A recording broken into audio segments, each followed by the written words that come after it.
Gepleyer Azatlyk Radio Teýset habarlar gündeligimizi dinleýärsiňiz. Gepleşigimiň gözel Hudaý berdiği we dowam etdirýärin. 10-njy fevralda Azatlyk Radiosynyň täze gullugyna el ýeterli bolan dokumenti görä Türkmenistanyň demir ýol stansiýalarynda Täjikistanyň 108 sany ýük wagony geçip bilmän galypdyr. Bu san 8-nji fevralda degişli. Dokumenti görä wagonlar Türkmenbaşy, Sarax, Smary, Tallymerjen, Amyderýa, Kelip stansiýalarynda ýerleşýär.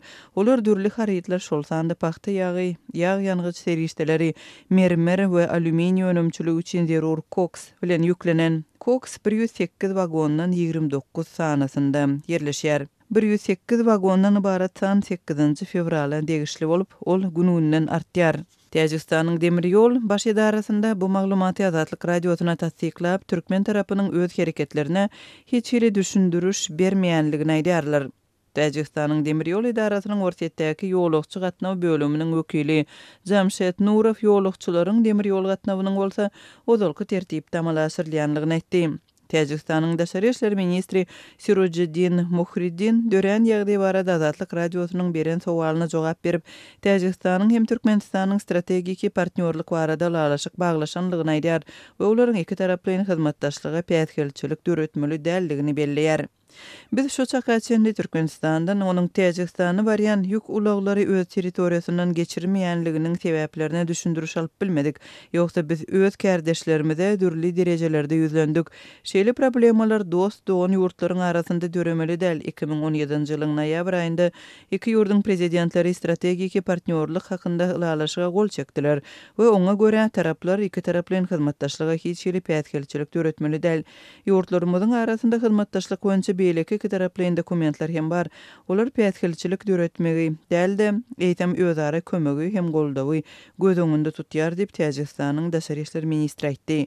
Mundan bir näçe gün ozal 4-nji fevraldan başlap türkmen häkimetleri Täjikistany barýan ýa-da gelýän ýük ulaglary öz territoriýasyndan geçirmegini bet edipdi. Täjikistanyň ýük ulaglarynyň Türkmenistanyň üstünden geçmeginde çekýän kynçylyklary geçen ýylyň tomsunyň aýagynda başlandy. 2-nji sentýabrda Täjikistanyň ýük ulaglarynyň sürücüleri özleriniň bir hepdeden köp wagt bäri Türkmen-Eýran serhedinden geçip bilmän galýanlygyny habar beripdi. Şonda Eýran-Türkmen serhedinde Täjikistana barýan ýüzlerçe ýük ulagy jemlenipdi. Türkmenistanyň gümrügi şol tranzit gadagançylygyny hem düşündirmändi. Täjikistanyň transport ministrligi çykalga hökmünde ulag sürücüleri Täjikistana aşmak üçin alternativ ýollary ulanmagy maslahat beripdi. Sürücüleri Iranyň we Azerbaýjanyň serhetleriniň üstünden, soň Orsiýadan Gazagstanyň hem Özbekistanyň üstünden alternativ ýollary bilen Täjikistana aşmak teklip edilipdi. 6-njy sentýabrda Täjikistanyň demir ýol idarasyndaky çeşme Täjikistana barýan 150 çemesi demir ýol wagonunyň Türkmenistanyň serhedini kesip geçenligini Azatlyk Radiosyna habar beripdi.